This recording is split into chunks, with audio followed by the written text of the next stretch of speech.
और हमारे साथ स्टूडियो में मौजूद हैं खास मेहमान commonflow.com के फाउंडर सुमित जैन लगातार में बने हुए हैं और मेरे सहयोगी सौरभ साहनी भी। सुमित जी, आप समझना चाहेंगे, जब हम पोर्टल्स की बात करते हैं तो एक नई दुनिया दिखाई देती है प्रॉपर्टी बाजार को समझने के लिए बारीकी से और हर वो पहलू जानने के लिए जिसका सीधा सरोकार होता है प्रॉपर्टी को खरीदने या बेचने से। एक नई क्रांति के तौर पर से देखा जाए। बिल्कुल, आप देखिए प्रॉपर्टी की भरमार है हर जगह। आप कहीं पर भी दिल्ली की बात करते हैं, यूपी की बात करते हैं, हर जगह प्रॉपर्टीज आ रही हैं। तो यहाँ पर एक बायर के लिए बहुत ही जानना कि कौन सी प्रॉपर्टी सही है, क्या इन्फॉर्मेशन है, बहुत ही दिक्कत हो जाती है। तो ऑनलाइन के ऊपर अगर आप आते हैं तो आपकी सारी इन्फॉर्मेशन मिलती है, आप शॉर्टलिस्ट कर सकते हैं प्रॉपर्टी। बल्कि मैं बताना चाहूँगा कि commonflow.com के ऊपर हमने एप्लीकेशन लॉन्च करी है, मोबाइल एप्लीकेशन, जिसपे कि आप अगर मूव कर रहे हैं, आप अपने ऑफिस में भी नहीं बैठे हैं, जब भी आप प्रॉपर्टी पता कर सकते हैं।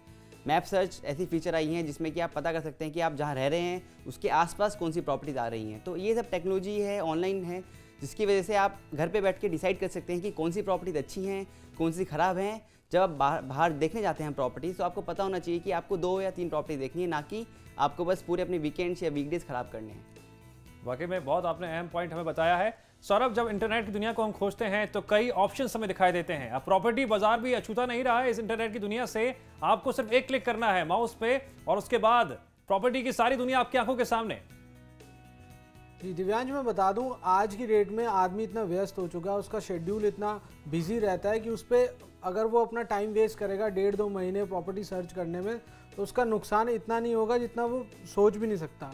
आज की बात करें तो लोगों के लिए एक ईजिली ऑप्शन है, चाहे पोर्टल्स की बात करें, आप नेट मार्केटिंग की बात करें। आप घर पे बैठे हैं, आपको एक नेट रिसर्च मारनी है, थोड़ी सी रिसर्च करनी है, आपने 2-3 प्रोजेक्ट सेलेक्ट करे, उनका नाम डाला, आपको उस प्रोजेक्ट के बारे में तो डिटेल्स मिलेंगी, साथ में जो डिस्काउंट चल रहे हैं, जो स्पेसिफिकेशंस उसमें मिल रही हैं या कुछ स्कीम्स चल रही हैं, उनका कंपैरिजन्स आपको मिल जाता है, अच्छी रिसर्च कर लेते हैं। उसके साथ ही आप उनके साथ जो दूसरे प्रोजेक्ट हैं उनके साथ अच्छा कंपैरिजन कर सकते हैं।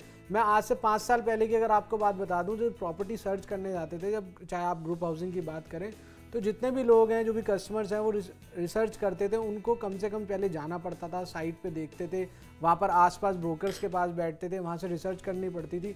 उन्हें एक्चुअल जो डिस्काउंट्स हैं वो सब चीज़ें उन्हें नहीं पता लग पाती, क्योंकि उनकी रिसर्च अच्छे से नहीं हो पाती थी। क्योंकि 2-3 लोग जो मोनोपोली चला रहे हैं, अगर कोई बिल्डर के यहाँ बैठे हैं, चाहे वो ब्रोकर्स हो, एजेंट्स हो उसके, या मार्केटिंग एग्जीक्यूटिव हो, तो रिसर्च नहीं कर पाते, उन्हें डिस्काउंट नहीं पता लग पाता। लेकिन आज की डेट में पोर्टल्स ने इतना इजीली बना दिया है, लोगों को कम टाइम पे ज़्यादा प्रॉपर्टीज़ मिल जाती हैं, ज़्यादा कंपैरिजन्स हो जाते हैं, उनके जो डिस्काउंट्स हैं वो पता लग जाते हैं, और प्राइजेज़ में उनको जो डिफरेंसेस हैं वो पता लग जाते हैं। और जो ब्रांड है, चाहे बिल्डर्स हैं, 2-3 बिल्डर में क्या क्या स्पेसिफिकेशंस है, क्या क्या वो डिस्काउंट दे रहे हैं, क्या क्या उनको एक्स्ट्रा बेनिफिट्स मिल रहे हैं, वो सब इजीली पता लग जाते हैं। जी सुमित जी, आप लोग इंटरनेट पर किसी भी डेवलपर के प्रोजेक्ट हो, जो बायर्स के लिए इतनी सारे ऑप्शंस होते हैं, उसकी ऑथेंटिसिटी चेक करने के लिए क्या क्या होमवर्क करना पड़ता है? क्योंकि बायर्स के लिए ये बहुत जरूरी है समझना कि इंटरनेट पर वो जो भी प्रॉपर्टी देख रहा है उसकी ऑथेंटिसिटी कितनी सटीक है और जो जानकारी उसे मुहैया कराई जा रही है वो बिल्कुल एक्यूरेट है, अप टू डेट है। देखिए दिवान जी, ये बात तो सही है कि कोई भी इन्फॉर्मेशन कितनी सही है, कितनी गलत है, इसका जो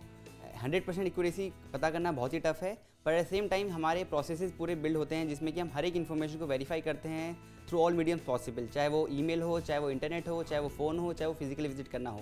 उसके बाद सब कुछ करने के बाद भी हम हमेशा बायर को ये रिकमेंड करते हैं कि आप ऑनलाइन को हमेशा यूज़ कीजिए इन्फॉर्मेशन लेने के लिए, ना कि उसको आप फाइनलाइज कर दीजिए कि मुझे जो इन्फॉर्मेशन मिल रही है वही फाइनलाइज है। और मुझे लगता भी नहीं कि कोई भी आगे जाके एटलीस्ट 2-5 सालों में कोई भी इंटरनेट को केवल यूज़ करके प्रॉपर्टी खरीद सकता है। बट हाँ, आप ये काम ही कर सकते हैं कि आपको अगर 20 प्रॉपर्टी या 50 प्रॉपर्टी पता नहीं है, पहली बात तो ये आपको ये बता सकता है इंटरनेट की कौन कौन सी प्रॉपर्टीज अवेलेबल हैं। मान लीजिए 50 प्रॉपर्टी अवेलेबल हैं जो आपको ऑफलाइन नहीं मिलती, उसके बाद उन 50 में से आपको कौन सी रेलेवेंट लगती हैं, उसमें से आप 2 या 4 शॉर्टलिस्ट कीजिए। जो इन्फॉर्मेशन अवेलेबल है ऑनलाइन उसको यूज़ करके आप फिर ऑफलाइन साइट विजिट कीजिए और फिर जाके नेगोशिएट कीजिए जो आपके प्राइसेस हैं। सुमित जी, एक बहुत अहम पहलू है जिसे आपसे हम विस्तार समझना चाहेंगे। आजकल इतनी सारी वेबसाइट्स हैं जहां पर प्रॉपर्टी के हम देखते हैं अलग अलग रेट्स मेंशन किए होते हैं, ऐसे में कंफ्यूजन होना भी लाजमी है।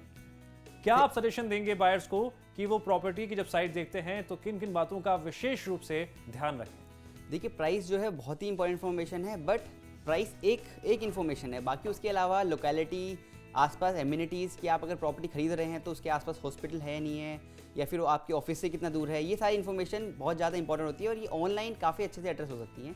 प्राइस की इन्फॉर्मेशन चूँकि बहुत ही ज़्यादा डायनेमिक होती है, इसके बारे में मैं बोलूँगा कि डेफिनेटली आपको ऑनलाइन आप रेफर कर सकते हैं। एटलीस्ट आपको ये पता लग जाएगा कि आपका बजट अगर 50 से 70 लाख के बीच में है तो कौन सी प्रॉपर्टीज फॉलो होती हैं। अब वो प्रॉपर्टी 52 की है या 54 लाख की है, ये एग्जैक्ट डिटेल्स आपको डेफिनेटली बिल्डर से बात करके ही पता लगेगी उस वक्त क्या मार्केट में रेट चल रहा है, क्या चीज़ है। But online definitely up to date रहता है, काफ़ी इन्फॉर्मेशन अच्छी रहती है। बट चूंकि पूरा इकोसिस्टम अभी क्रिएट हो रहा है, आज देखें कि आज बिल्डर्स भी ऑनलाइन आ रहे हैं, ब्रोकर्स भी ऑनलाइन आ रहे हैं, बायर्स भी ऑनलाइन आ रहे हैं, तो थोड़ा टाइम लगेगा कि पूरा 100% सिस्टम ऑनलाइन मूव करें। बट आज की जो स्थिति बताता हूँ, आज की स्थिति में भी ये चीज़ है कि चूंकि इतना टाइम लगता है लोगों को ट्रैवल करने के लिए, तो ऑनलाइन तो आप अवॉइड ही नहीं कर सकते। हाँ, मगर ऑनलाइन को यूज़ करके आपको ये समझना पड़ेगा कि कितना ज़्यादा काम आपका ईजी हो सकता है। वो मुझे लगता है 90% काम ईजी हो सकता है। सबसे बड़ी बात यह है कि जो मीडियम है, रियल एस्टेट पोर्टल्स हैं, इनके थ्रू आप इतनी अच्छी रिसर्च कर लेते हैं कि आप बिल्डर्स या किसी ब्रोकर्स या उनके चैनल पार्टनर्स के पास जाते हैं तो आप एक नेगोशिएशन करने का आपके पास बहुत अच्छा पॉइंट होता है, स्ट्रॉन्ग पॉइंट होता है। आप डिस्काउंट्स की बात करें, पहले क्या होता था, 5 साल पहले लोगों को अगर बिल्डर ने 5% डिस्काउंट दे रहा है तो उस प्रॉपर्टी पे उन्हें डिस्काउंट पता नहीं लग पाता था। आज की डेट में लोगों के डिस्काउंट्स इसलिए ही कम हो गए। अगर पहले 3-4 लाख रुपए का प्रॉफिट अगर कोई एजेंट कमाता था तो आज भले ही उसका प्रॉफिट 50,000 1 लाख हो गया हो, लेकिन कस्टमर बहुत ध्यान रखता है इन चीज़ों का, उसको नेगोशिएशन करने का पॉइंट मिल जाता है, अच्छी तरीके से रिसर्च कर लेता है उस पर। चलिए सौरभ, वाकई में आपने बहुत इंपॉर्टेंट फैक्टर्स बताए हैं और डेफिनेटली टाइम के साथ बायर्स की सोच बदल रही है और इतनी सारी प्रॉपर्टीज बाजार में आ चुकी है कि कंफ्यूजन होना लाजमी भी है। ऐसे में इस कंफ्यूजन को कम करने के लिए ये तमाम साइट्स एक बहुत बड़ी भूमिका निभा रही हैं। हमारे विशेष मेहमान सुमित जैन भी स्टूडियो में मौजूद हैं। आप बने रहे हमारे साथ। सौरभ, आप भी बने रहे हमारे साथ। छोटे से ब्रेक रुकेंगे, ब्रेक के बाद आपको दिखाएंगे प्रॉपर्टी टिप्स।